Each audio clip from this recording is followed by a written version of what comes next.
What was the worst job interview you've had? I was right out of high school, looking for a job to save money for college. I had an interview at a hotel and casino to be a hotel housekeeper. Not a glamorous job by any means, but I was 18 and needed a job, so I was actually excited to work here. I came in for the interview, dressed nicely in a skirt and blazer and heels. I'm ushered into a banquet room full of people. Probably 20 to 25 people are in this room sitting in chairs facing a podium. My immediate reaction is, this is an MLM. I hesitate at the door for a few seconds and then think, might as well see what this actually is. And thus begins one of the worst and cringiest experiences of my life. After a few minutes, a woman comes to the podium and explains that this is a group interview. What the hell? They go around the room and ask us basic interview questions. It takes about an hour and a half because there are so many people. I came to find out that this is a group interview for every position at the casino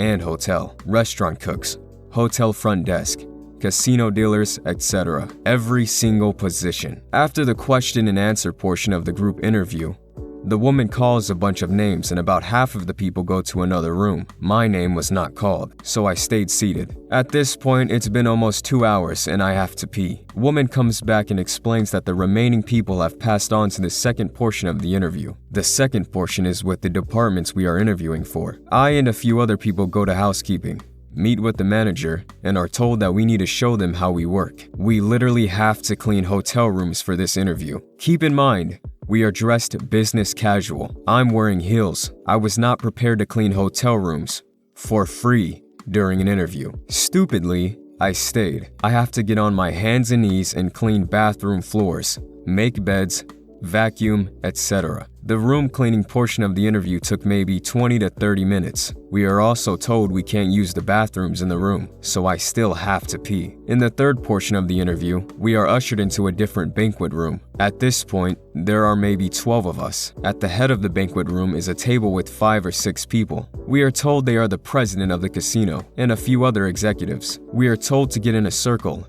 and get this, dance. We are told to dance because, this is a fun working environment. At my turn, I hobble out in the middle of the circle and do a stupid little dance. Obviously, annoyed because my feet are killing me, and I'm about 3 seconds from peeing myself in front of these people. After the dancing, we are told to sell a pen to the president. I must have blacked out from the anger and embarrassment of this experience, because for the life of me, I can't remember what I actually said to try to sell the pen. After almost 4 hours of this interview hell, we are told we can leave. I sprint to the closest bathroom, pee for what feels like 20 minutes, and leave. By the time I get home, I have an email saying I didn't get the job.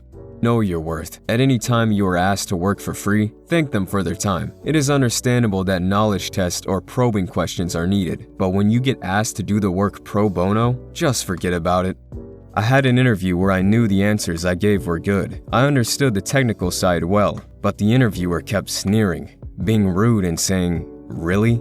in a skeptical tone, and I got the distant impression he hated me. About 20 minutes in, I thought about politely calling it a day and leaving, but in my innocence, thought it would be good practice to stay. 40 minutes in, it's like a light switch goes off inside, and he's the nicest guy. His eyes light up, and he starts hard selling the role and position to me. He introduces me to the team, the director interviews me, and he and the team are lovely. Apparently, their interview technique is to be rude and see how you perform under pressure, and they'd all been observing using a camera, and were impressed I remained so polite and calm throughout. They couldn't understand why I declined. They had my work history, including 10 years in the ambulance services, which involves resuscitation whilst the public yell at you and threaten you. I'm used to being polite and professional whilst being harassed and threatened. Nothing spreadsheet-based. Even pulling all-nighters is going to match that for pressure.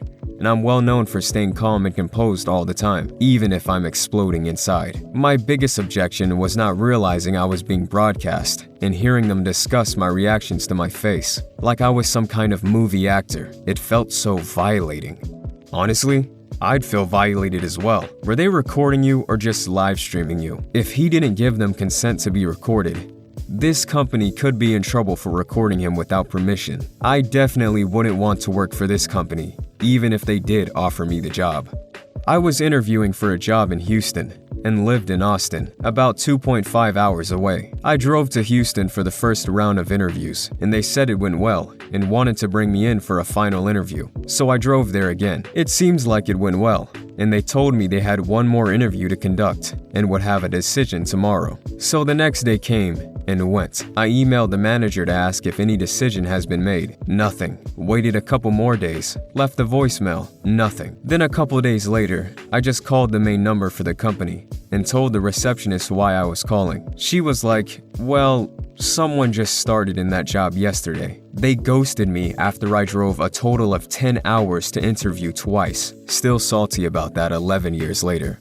It's a simple courtesy to send a thanks but no thanks to rejected applicants. At least send an email at the very least. A call would be best. This was a waste of time for OP. Not doing so is just rude.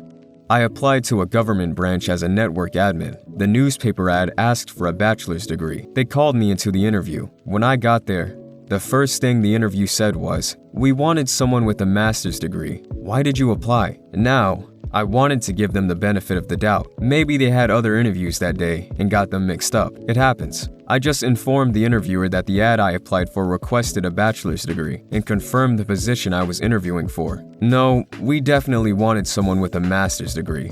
So again, why did you apply? If you wanted someone with a master's degree, why did you bother calling me in for an interview? You're very rude and unprofessional. Yeah, you messed up at every junction thus far, but I'm the one who's rude and unprofessional.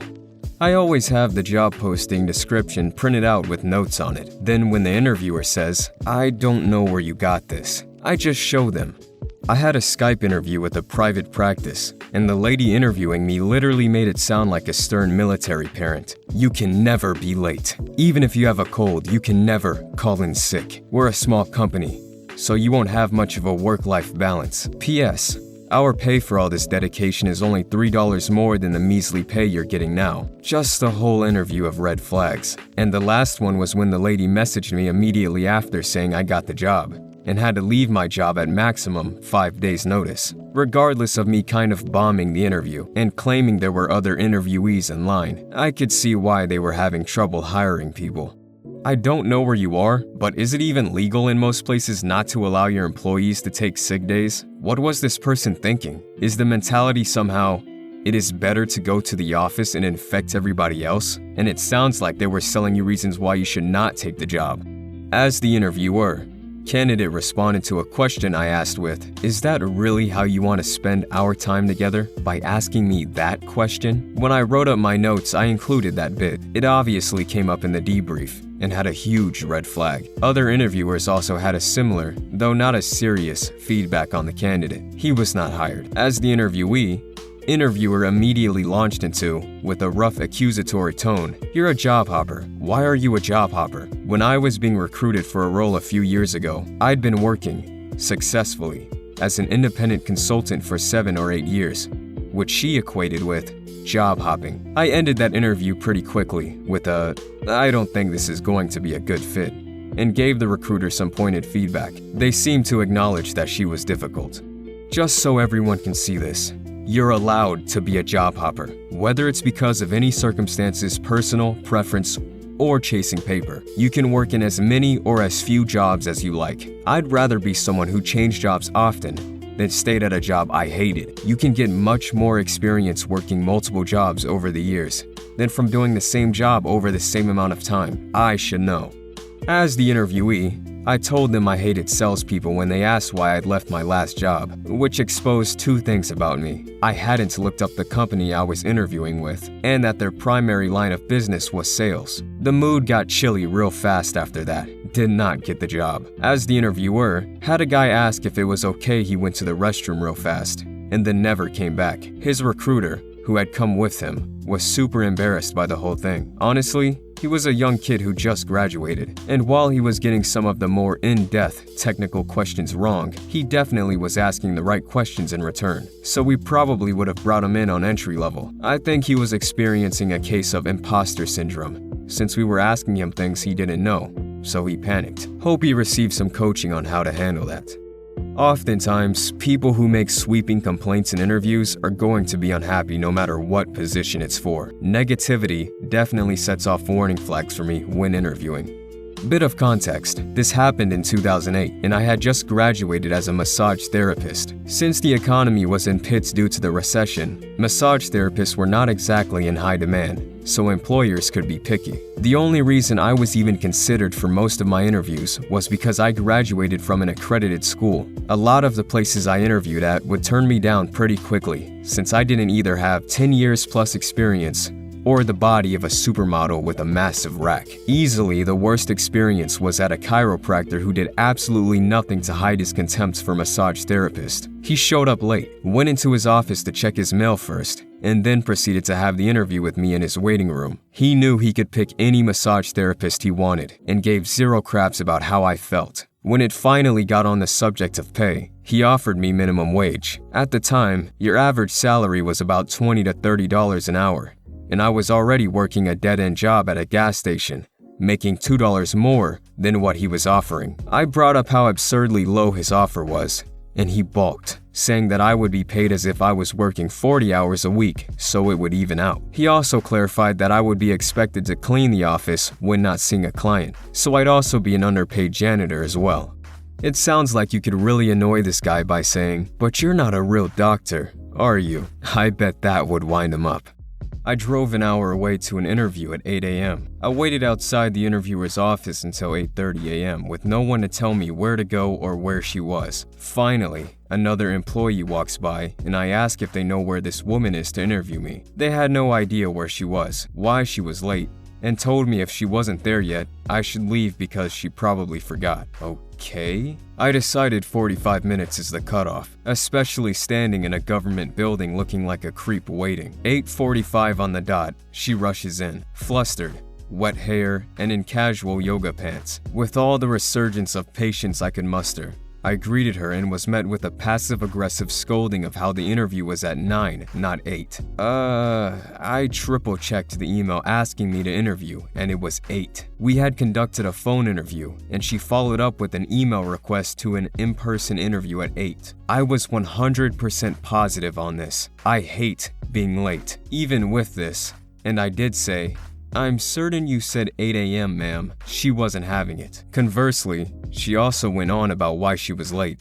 Surmounting in, she went to the gym and forgot her underwear to change into, and had to stop at the store and buy new ones after working out before coming to work. She told me this in the first 5 minutes. Why? I didn't ask her. Regardless, she looks at my resume, apparently for the first time, because she proceeds to tell me how it is unimpressive and my graduate studies should have yielded numerous publications after 1.5 years. In my field, most don't publish until after 3 to 4 years. Even still, she kept saying how I had moved up the interview time, showed me the workspaces, and told me I probably wouldn't be interested in what they do here. I politely told her that I had driven, at her request, to be there and interview for employment. I was very interested. She waves me off. As we left, I just tried to hold it together. I was very poor and very desperate for a job. Thanked her, and she told me how great it is to work for the government, how good the benefits, the pension,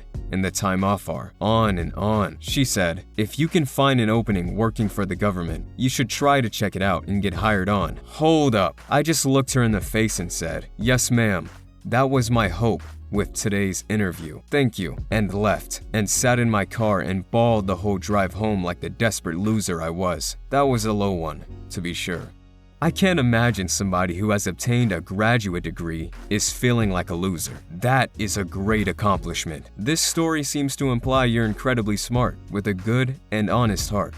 I walked in at 2:45 for a 3 o'clock interview. At 4, I asked reception for the last time if I was going to be interviewed. Finally, they showed up 5 minutes later. There were 2 people doing the interview. They were hostile and asked rapid-fire questions, half of which had nothing to do with my experience. One kept asking me where I worked during such and such time, despite the other one looking at my application with all the info. Then they told me that if they hired me, it'd be for a position below what I applied for, much lower pay, and I couldn't take time off. Finally, they basically told me they'd be watching me like a hawk, and if I did drugs, I'd be fired and arrested. I have never even smoked pot. I stood up and told him this wasn't for me and walked out. It was bizarre. I felt like I was being interrogated for a murder investigation as the prime suspect. Good on you for walking out. You're the first person I've seen who did walk out, as many of these other people should have. A lot of these interviewers have no regard for other people's livelihoods, and I think that's one of the cruelest things to do. Wasting someone's time, when in fact they have no intention of hiring one at all. I went into a family-owned custom furniture shop that had several openings in the carpentry department. When I arrived, I spoke to the person at the front of the house, stating I was there for an interview. The conversation went as follows. The owner's office was directly behind the front desk. He was watching us through a two-way mirror. Me to the front desk clerk. Hi, I'm here to interview for the carpenter position. I saw your post online. Owner storms out of his office, points a finger at me, face full of anger. Are you experienced? Me. Yes, I have 7 years experience with carpentry, but I am new to furniture. Owner. Are you experienced? Me. Yes. Fine. I'll get the lead carpenter, and he'll talk to you. At this point, I should have noped the hell out of there, but I had been unemployed for some time, and my savings were running on fumes. So I assumed he may have just been in a bad mood that day. So I had waited for the lead carpenter. Lead carpenter comes out and we have the interview on the sales floor. The interview goes as normal until he asks me about my experience. So tell me how you have experience with woodwork, but not with furniture. I build musical instruments. I'm familiar with all power tools and measurements required. Carpenter looks at me like I have two heads while I explain this, but the rest of the interview proceeds as normal. He stated he'd start me off at $10 per hour, probational hire for 2 weeks to see how I fit. Part of the interview comes where he asks if I have any questions. So, is the owner having a bad day? No, that's just how he is. We have an awkward silence staring at each other for about 10 seconds. Then without saying anything, I just walk out. Found out a few weeks later from a friend who is a woodworker that place is known amongst furniture woodworkers as the place you want to avoid. And he mentioned that a few days before I interviewed, that their entire carpentry staff minus the lead carpenter, about 8 people, walked out. I now live about a mile from that store and pass it on my daily commute. Every 5 to 6 months, they put up a now hiring all positions sign up front. Can't imagine how many people they have cycled through at this point.